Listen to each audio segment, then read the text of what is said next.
మత్తయి సువార్త 16:13 నుంచి 18 వరకు ఏమని రాయబడి ఉంటుందంటే, యేసుక్రీస్తు ప్రభువారు ఫిలిప్ దగ్గర కైసరికి వెళ్ళారు అని ఉంటుంది. ఇది ఫిలిప్ హేరోదు కుమారులలో ఒకడు ఫిలిప్. అతను పరిపాలించిన ప్రదేశం కాబట్టి ఫిలిప్ దగ్గర కైసరి అని ఉంది. ఈ ప్రదేశానికి వచ్చిన తర్వాత యేసుక్రీస్తు ప్రభువారు ఒక విచిత్రమైన ప్రశ్న అడిగారు తన శిష్యుల్ని. ఏమనంటే, నన్ను గురించి ఏమనుకుంటున్నారు అని అడిగారు. ఇది మనకి బైబిల్ చదువుతున్నప్పుడు అర్థం కాదు. బస్సులో ఎక్స్ప్లెయిన్ చేశాను కదా, ఇప్పుడు ఒక ఫోటోగ్రాఫర్ నేను ఎట్లా తీశాను, వంటని ఎట్లా చేశాను అడిగినట్టుగా ఆయన నేను ఎవరిని ఎందుకు అడిగారు అనేది ఎవరికి అర్థం కాదు బైబిల్ చదువుతున్నప్పుడు. ఎందుకు అడిగారంటే, చూడండి ఒకసారి, ఇక్కడ పాన్ అనే దేవత గుడి ఉండేది. పాన్ అనే దేవత, పాన్ అనే దేవుడు ఎవరు అంటే, కాళ్ళన్నీ మేక కాళ్ళు, పైనుంచి బాడీ మనిషి. ఇక్కడ ఈ చుట్టుప్రక్కలలో అప్పుడు ఎప్పుడు యేసుక్రీస్తు ప్రభువారికి ముందు ఇది పల్లెటూరులు అన్నమాట. ఇజ్రాయెల్ దేశం సరిహద్దు ప్రాంతాలు కాబట్టి పల్లెటూరు.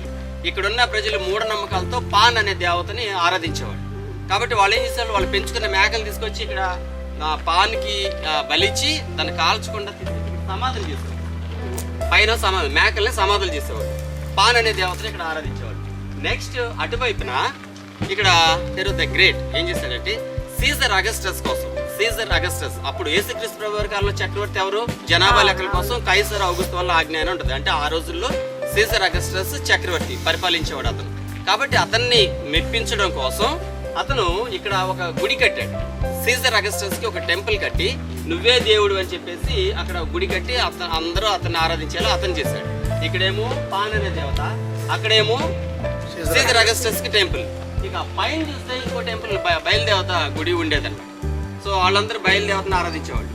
మరి యేసుక్రీస్తు ప్రభువారు అడిగారు, ఇదేమో పాన్ అనే గుడి, అదేమో సీజర్ అగస్టస్ టెంపుల్, పైనేమో బయలుదేవత గుడి. మరి వీళ్ళందరూ దేవుళ్ళు అయితే మరి నేనెవరిని అని అడిగారు. కారణం, మరి నా గురించి మీరు ఏమనుకుంటున్నారు అని అడగడానికి కారణం అది.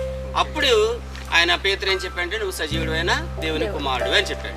ఆ రోజు యేసుక్రీస్తు ప్రభువారు అతన్ని ఏమని అడిగారో ఆ మాటలు ఇక్కడ రాయబడి ఉన్నాయి. ఆ సంఘటన జరిగింది ఇక్కడే అని.